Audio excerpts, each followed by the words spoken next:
The Springboks lead the latest world rankings released after last weekend's semi-finals, followed by New Zealand in second place. There's also very little separating the two sides in the Rugby World Cup. New Zealand are the only team to have won the Webb Ellis Cup back-to-back. The Springboks will be playing in their fourth Rugby World Cup final, having never lost a final before. In this year's tournament, the Springboks had a particularly tough road to the final. They had to face both Scotland and then first-ranked Ireland in the so-called Group of Death, Pool B. And despite having lost their third group match, 13-8 to Ireland, the Springboks managed to reach the knockout stage for the second time after losing a group match. The quarter-final and semi-finals matches proved even tougher. The Springboks' victories over France and England were by a single point and could have gone either way, but they made it through to the final where they'll meet the old foe, the All Blacks.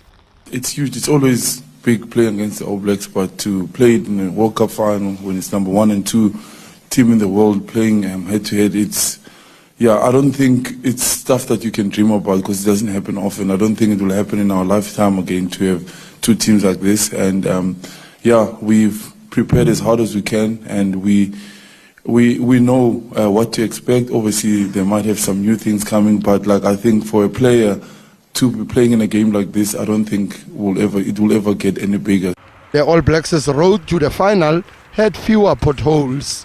They were grouped with hosts France, Italy, Uruguay and Namibia in Pool A. They did not have a rosy start to the tournament, losing to France in the opening match of the tournament. But after that, they easily disposed of their other pool rivals. The All Blacks' second big test was their quarter-final clash against Ireland. They showed composure on defense and went on to win a closely contested encounter 28-24. The semi-final against Argentina was a one-sided affair, and they easily advanced to the final. So we've woken up this week and we're in a World Cup final, and we're excited.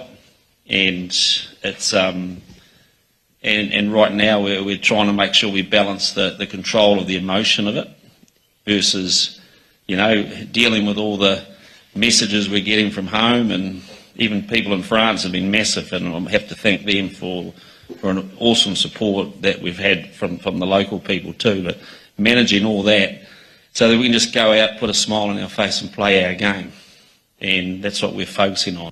New Zealand have played in the final of the Rugby World Cup more than any other nation. This will be their 5th final.